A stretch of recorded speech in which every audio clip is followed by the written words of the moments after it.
Boa tarde, seja muito bem-vindo mais uma vez ao nosso canal. Obrigado pelo teu prestígio, pelo teu acompanhamento.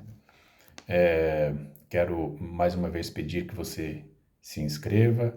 Se gostar do conteúdo, dá uma curtida. E se esse conteúdo foi muito bom e você acha que vale a pena, compartilhe com outras pessoas. E também faça os seus comentários. Eu rapidamente gostaria de falar aqui de três assuntos bastante importantes que têm acontecido nos últimos dias, né?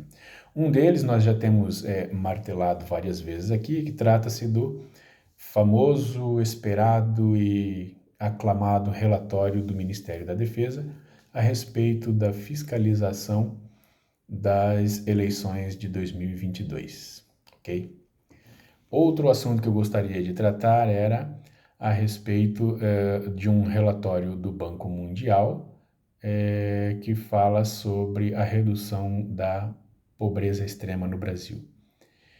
E o terceiro assunto é sobre uma foto, digamos assim, enigmática, que Jair Bolsonaro, o nosso presidente, postou no seu Twitter, e daí nós vamos entrar nos detalhes. Em primeiro lugar, o relatório do Ministério da Defesa. Eu não sei se eu estou tão empolgado quanto esperançoso. Eu acredito realmente que esse relatório vai trazer novidades e que este relatório vai ser capaz de mudar os rumos daquilo que já foi proclamado. Por uma razão muito simples. Como anunciado por alguns jornalistas, entre eles Rodrigo Constantino, João Paulo Figueiredo e outros, né? O Ministério da Defesa decidiu retardar a entrega do seu relatório de fiscalização das eleições presidenciais de 2022, aguardando os resultados das eleições americanas.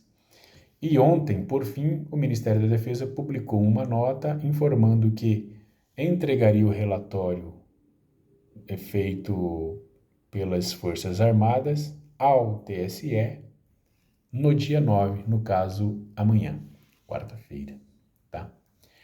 Ok, até aí, tranquilo.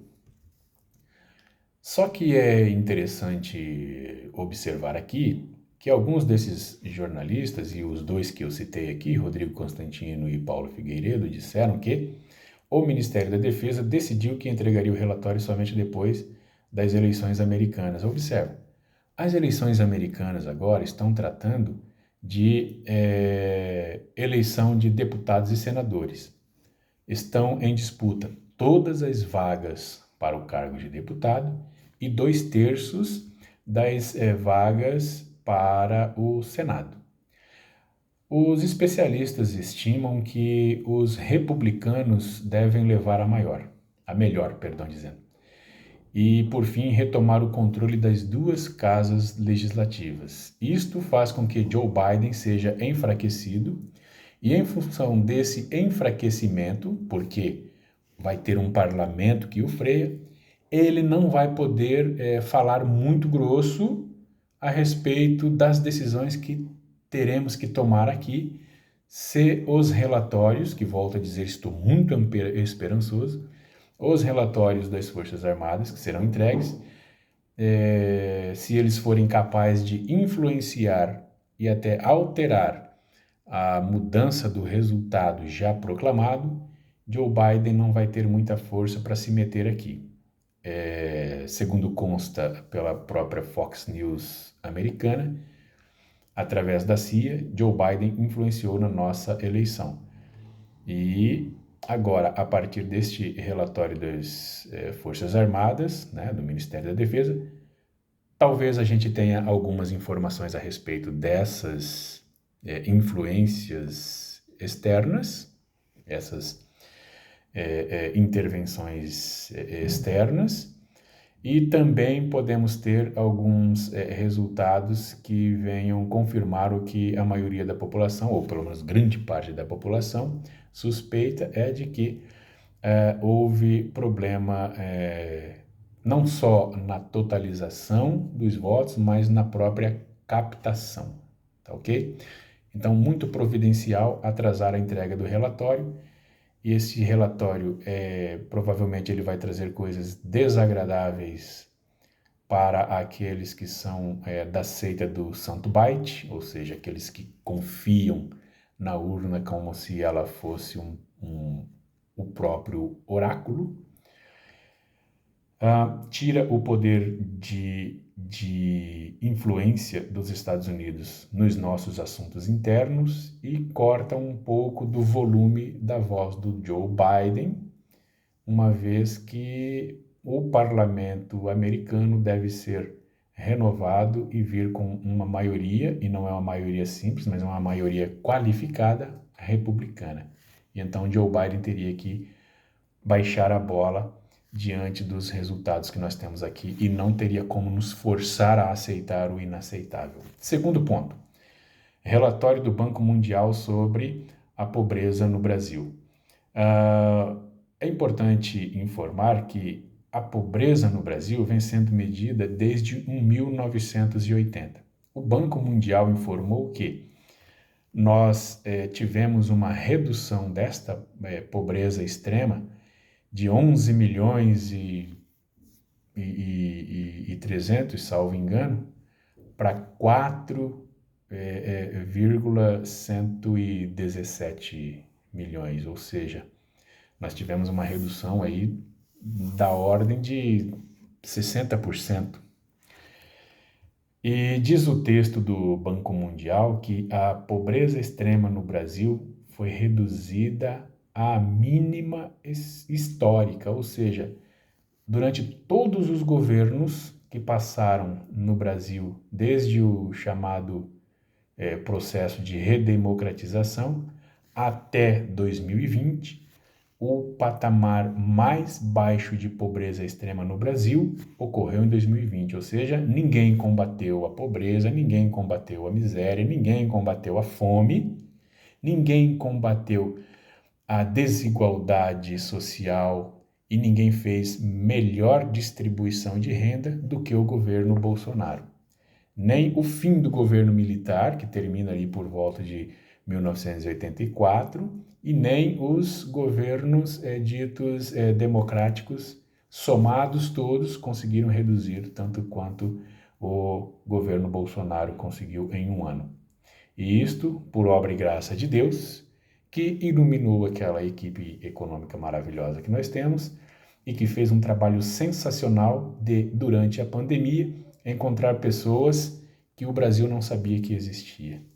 E fez ali aquela grande operação de distribuição de recursos através do auxílio emergencial. E teve muita gente que utilizou esse dinheiro para começar pequenos negócios como uma horta própria e vendendo verdura aí pela vizinhança, né? Tivemos alguns vídeos na internet sendo publicados por pessoas ali já até na sua horta, aguando ali as plantas e dizendo: eu usei parte do auxílio para isso. Então, nós tivemos uma boa evolução neste quesito da pobreza, no combate à pobreza. E isto faz, então, com que a gente pense o seguinte: o TSE fez vista grossa, muita vista grossa, para as fake news que a esquerda e a imprensa plantou contra o governo Bolsonaro. Porque se nós voltarmos uns meses antes aí, acredito que um mês antes de começar o pleito eleitoral, foi publicado aí um relatório sobre a miséria no Brasil, de uma ONG bastante suspeita e que foi muito questionada, cujo relatório dizia que no Brasil havia mais de 30 milhões de pessoas passando fome. E agora sai o relatório do Banco Mundial dizendo que o Brasil, na verdade, reduziu a pobreza extrema. Então, nós não temos aquele número astronômico de pessoas passando fome no Brasil. Foi uma fake plantada por uma ONG, jogada na imprensa, que reverberou e depois isto foi utilizado durante o pleito.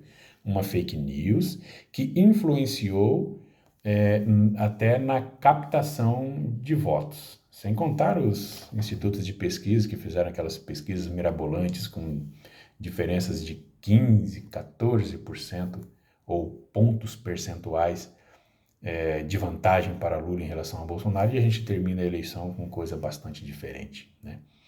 Então foram utilizadas bastantes informações falsas, desde números falsos, de estatísticas falsas de votos, a estatísticas falsas de miséria.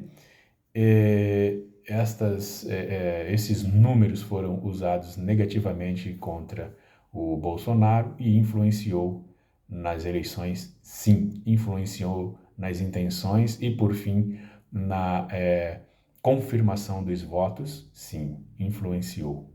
Infelizmente, influenciou. Porque muitas pessoas ficaram tocadas e pensaram, poxa, se temos 30 milhões de pessoas passando fome porque o governo não deu certo. E ainda que fosse votar no Bolsonaro, acabaram. Algumas pessoas certamente mudaram de ideia. Por causa de uma fake news. TSE combateu? Não. Deixou correr solto. Nós vimos aí e continua censurando a direita e tal.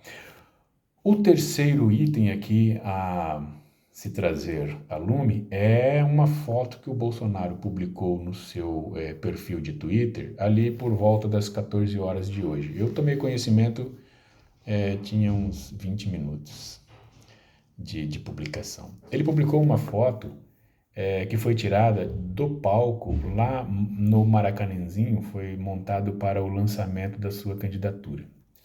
E aí, então, algumas pessoas começaram a publicar ali nos seus posts de comentário, nesse post do presidente, isso é um recado, isso é um recado, isso é um recado. E eu recebi algumas perguntas de contatos de WhatsApp também, se aquela foto, se eu tinha conhecimento dessa foto e se essa foto representava alguma coisa, sobretudo se representava um recado. Bom, vamos lá. Essa foto, como disse, ela vem do episódio que ocorreu no Maracanãzinho, de cima do palco de lançamento da candidatura do Bolsonaro. Agora observe o que ele fez naquela foto ali. Ele está com uma bandeira atrás e cercado de multidão. Ali ele disse algumas coisas que me chamam a atenção. Primeiro, ele convocou a população para ir às ruas no dia 7 de setembro e ele disse, pela última vez. A outra coisa que ele disse é que o povo é quem manda. Segundo, aliás, e em sequência, ele disse que quem tem a função de elaborar leis, e no caso de aprovar, elabora Congresso e Executivo. E é o Legislativo, né, o Congresso, quem aprova. E ele disse que alguns togados, ou alguns homens togados, autoritários, togados, não tinham legitimidade para fazer o que estavam fazendo. Mas então ele disse isso, o poder é do povo e quem tem que governar é o executivo, quem tem que legislar é o legislativo e que o judiciário não tinha essas funções. E ele deixa isso indelével, né, para ressaltar o fato de que o autoritarismo partindo do judiciário. Mas ele deu uma ênfase na questão de se manifestar, da população se manifestar no 7 de setembro, cuja oportunidade foi comemorado o bicentenário da independência do Brasil. E ele disse, vão às ruas no 7 de setembro pela última vez.